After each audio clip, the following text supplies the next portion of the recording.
Hey y'all, this is going to be me just talking about stuff for a while.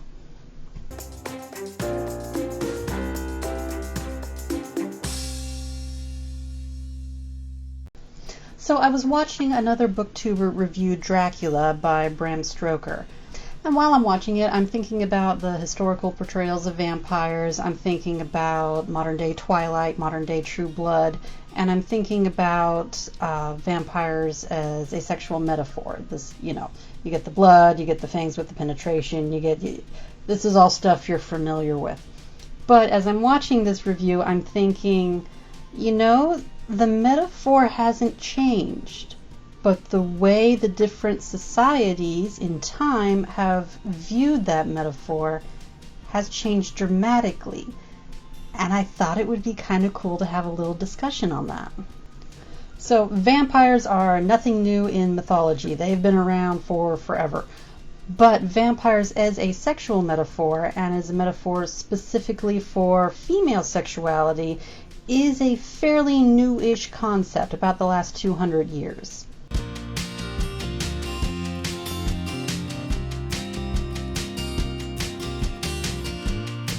The very first time we see this metaphor in full action is in the Vampyre. And I get to say it with the cool accent because it's got a Y in it. This was written in 1816 by John William Palidori, and it's a very quick read. It's 65 pages according to my Kindle, and I had no trouble getting through it in a single sitting. To the author's immense credit, 200 years later, this story will still make your skin crawl. But this is the very first time we see a romantic vampire in fantasy fiction. Before this, they were just, random bloodsuckers, dead people. But now the vampire has a goal, and his sole goal is to seduce virtuous women. Now, the vampire in this story is known, and I quote, to possess irresistible powers of seduction. And this vampire doesn't care for any old woman. This vampire only wants virtuous women. He rejects women who are already fallen. He rejects adulterous women. He only goes after the young, virginal, chaste, virtuous woman who is a member of high society. In his wake, these previously virtuous women become completely fallen, and they have no trouble projecting their base desires out into the world. It's one thing to leave them in a bad situation, but they become the vampire, as it were. They become just this base carnal desires that he represents. The older generations are absolutely terrified of even the name vampire, and the entire point of the story is that if the vampire gets a hold of this young woman, she is going to be completely and irrevocably destroyed. This story was exceptionally popular back in 1816 and caused a vampire craze to go across Europe, and we got a lot more vampire stories and vampire stories of this nature, this sort of romantic vampire as a sexual metaphor. And vampires as a sexual metaphor started coming into the popular consciousness as a storytelling trope. This brings us to the next major player in our story, which is Bram Stoker's Dracula, written in 1897. In this famous story, the vampire is a direct metaphor for female promiscuity.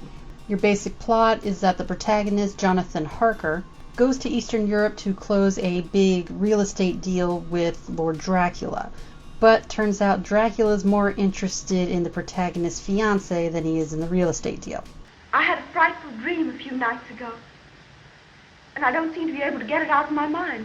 I hope you haven't taken my stories too seriously. Stories? Yes.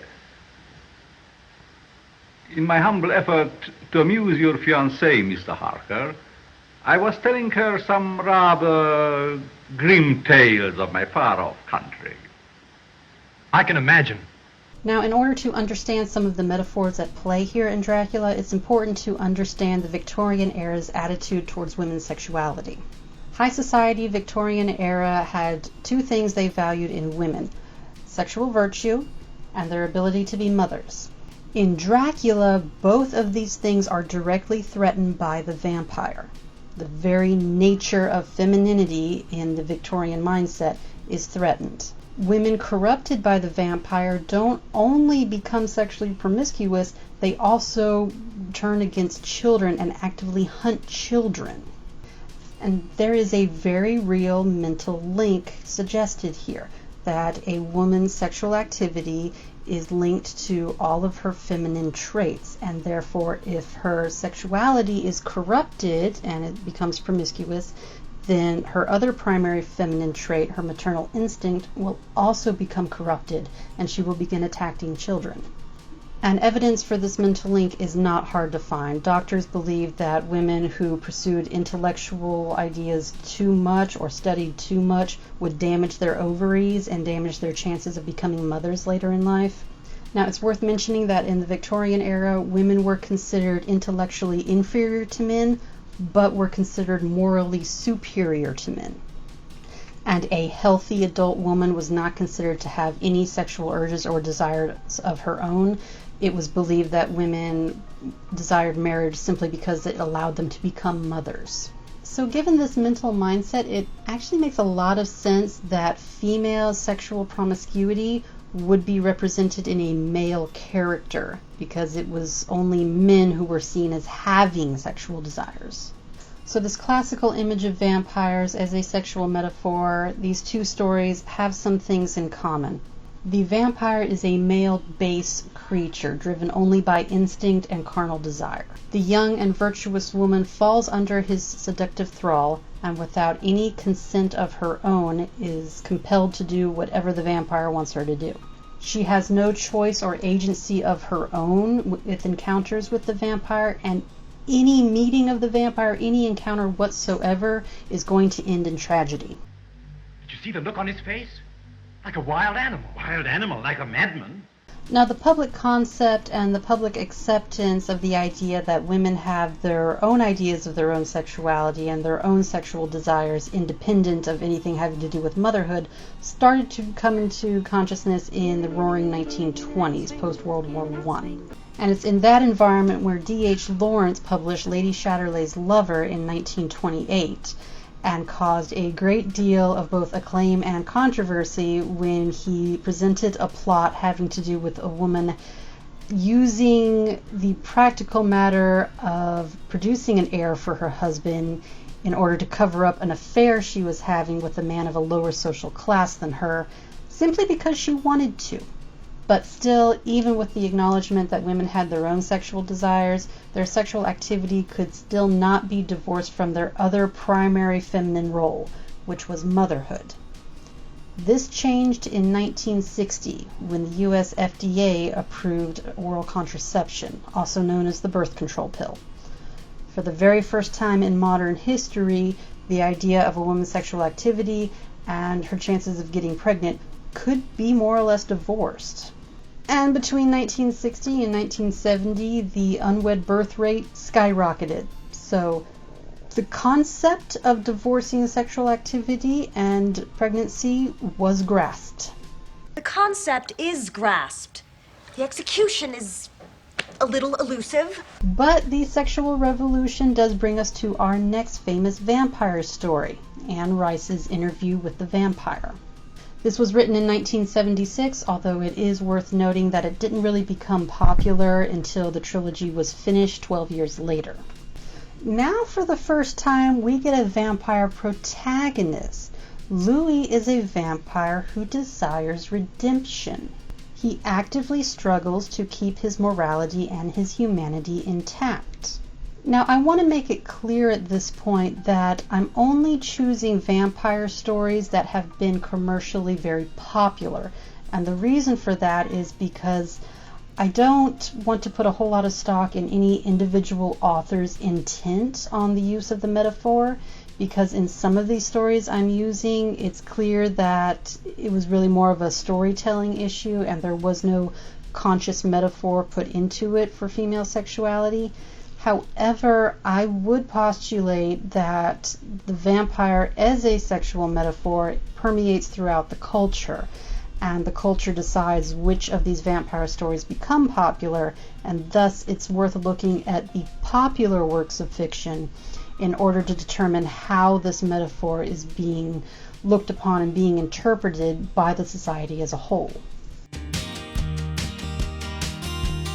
With Interview with the Vampire, we get an evolution of this metaphor. We now have a vampire who is something more than just an uncontrollable monster driven by instinct and lust. It is now something a lot more human, a lot more nuanced. This vampire does not want to be evil. He does not want to be immoral, and he actively makes choices in order to try to prevent his slide into just a base character.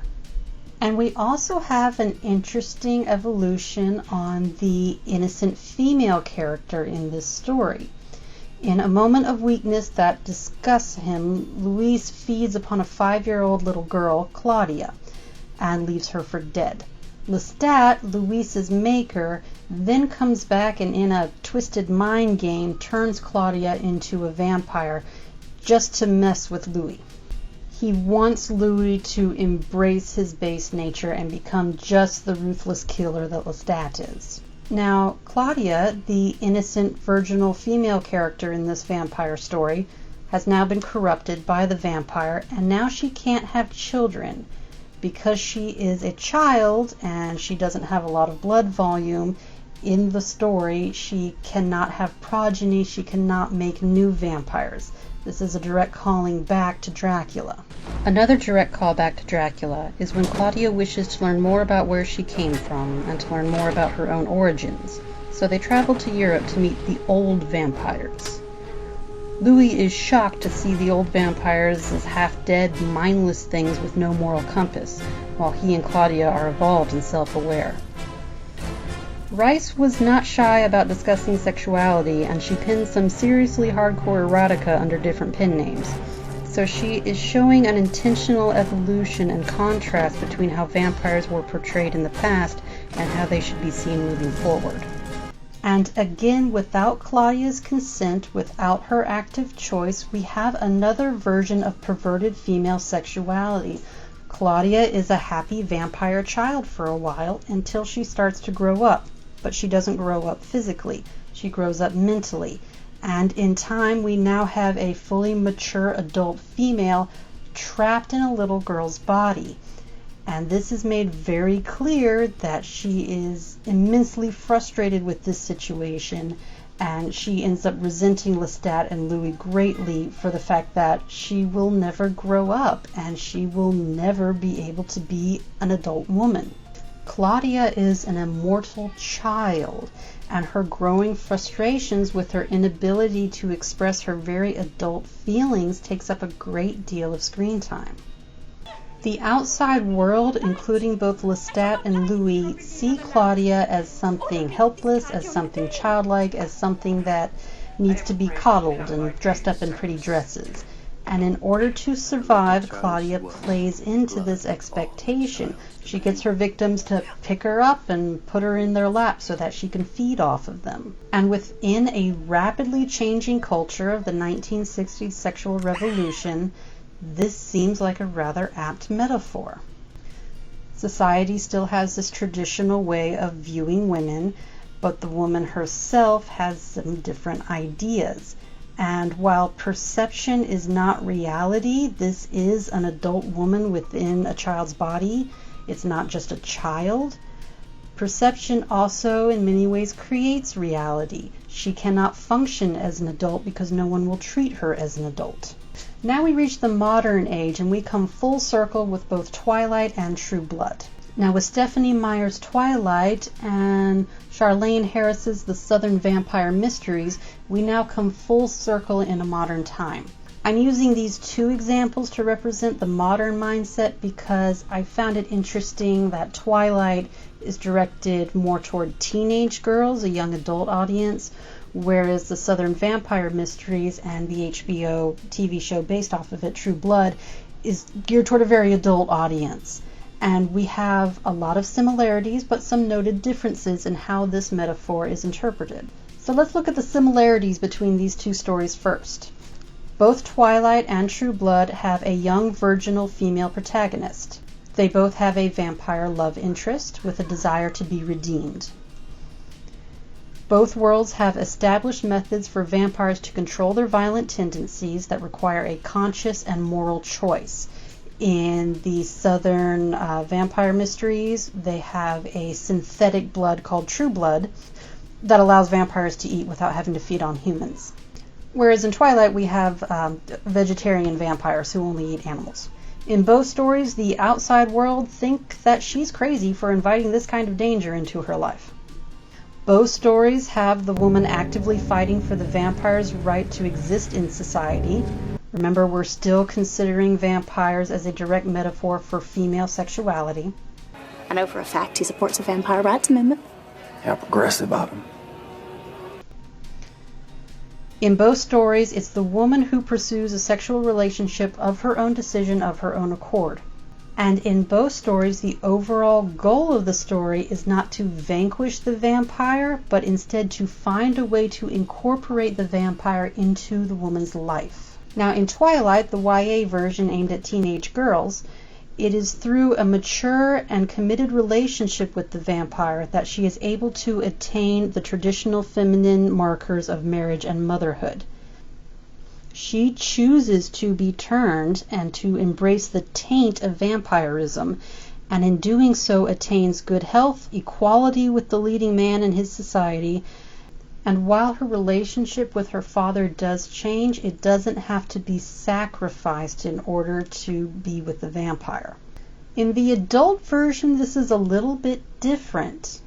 In the adult modern interpretation of the vampire metaphor, in both the books and the show, it is through her explorations with the vampire and her deeper understanding of its core desires that she comes to understand and to accept her own true nature and to discover the source of her own innate power.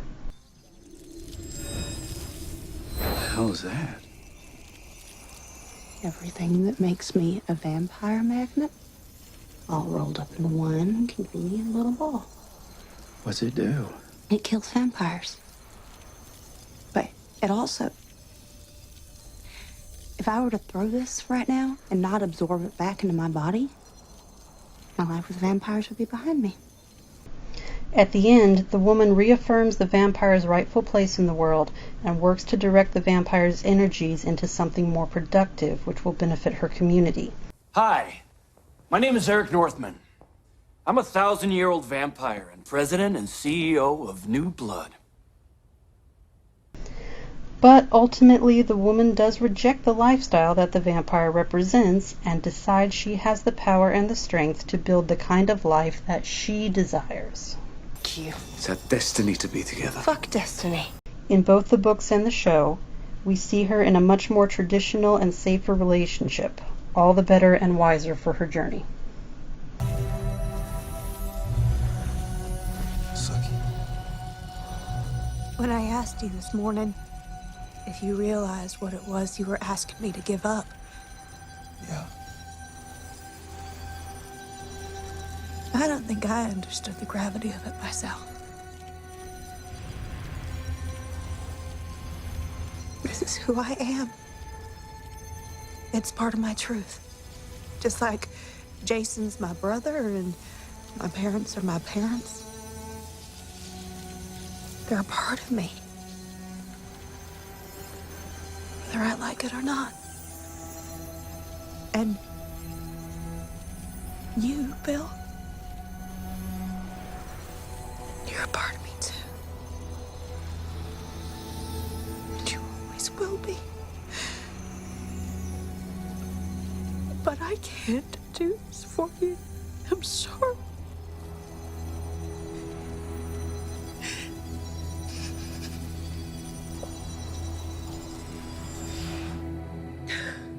So that's my essay on the 200-year evolution of vampirism as a sexual metaphor.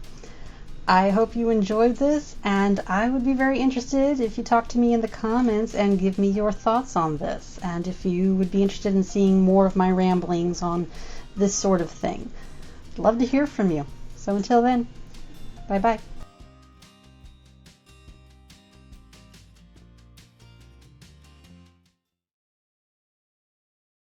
Now this brings us to Bram Stoker's Dracula. This was written in the